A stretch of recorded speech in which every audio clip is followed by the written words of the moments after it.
பெரும் துயரத்திலும் கூட ஒரு கூட்டம் கூச்சமின்றி அரசியல் செய்வதை பார்க்கிற போதுதான் நம் உடல் நடுங்குகிறது. திமுக கூட்டம் மக்களின் கண்ணீரை பசையாக்கி அதில் ஸ்டிக்கர் ஒட்டி கொண்டிருக்கிறது. ஆம்புலன்ஸ் வாகனத்தில் உடனே திமுக பேனர், மருத்துவமனையில் செந்தில் பாலாஜி பெயர் பொறித்த ஸ்டிக்கருடன் வாட்டர் பாட்டில் என எப்போதும் போல பின அரசியலை தொடங்கிவிட்டார்கள் திமுகவினர். அதிலும் நம்மை ஆண்டு கொண்டிருக்கிறாரே ஒரு மகான், அவர் செய்யும் அரசியல் இருக்கிறதே, இப்படி ஒரு முதல்வரா என நெஞ்சம் கோபத்தில் கொதிக்கிறது. காலையில இந்த காலையில் 9:30 மணிக்கு தான் வரலாம் என்று முடிவு செய்து விமானத்தில் டிக்கெட் பதிவு செய்திருந்தேன். ஆனால் இந்த கொடூரமான காட்சிகள் எல்லாம் தொலைக்காட்சியில் பார்த்தபோது எனக்கு மனசு கேட்கல, வீட்டில் இருக்கவே என்னால் முடியல.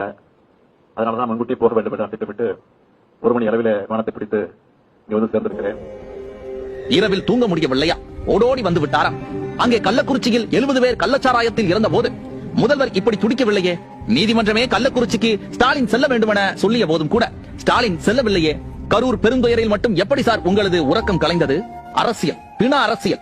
இன்று நடந்திருக்கும் இந்த பெரும் துயரில் தாவேகாவினர் மீதான புகார்கள் ஒரு பக்கம் இருக்கட்டும், ஸ்டாலின் அரசின் அலட்சியமும் தோல்வியும் இந்த மரணத்திற்கு காரணம் என்பதை யாராலும் மறுக்க முடியாது. இது முதல் முறை அல்ல. கள்ளக்குறிச்சி கனியாமூர் கலவரத்தை தடுக்க தவறியதாகட்டும், சென்னை வான்படை நிகழ்வில் 5 பேர் உயிரிழந்த விவகாரமாகட்டும், எல்லாமே காவல்துறையின் தோல்வியால் நடந்ததுதான்.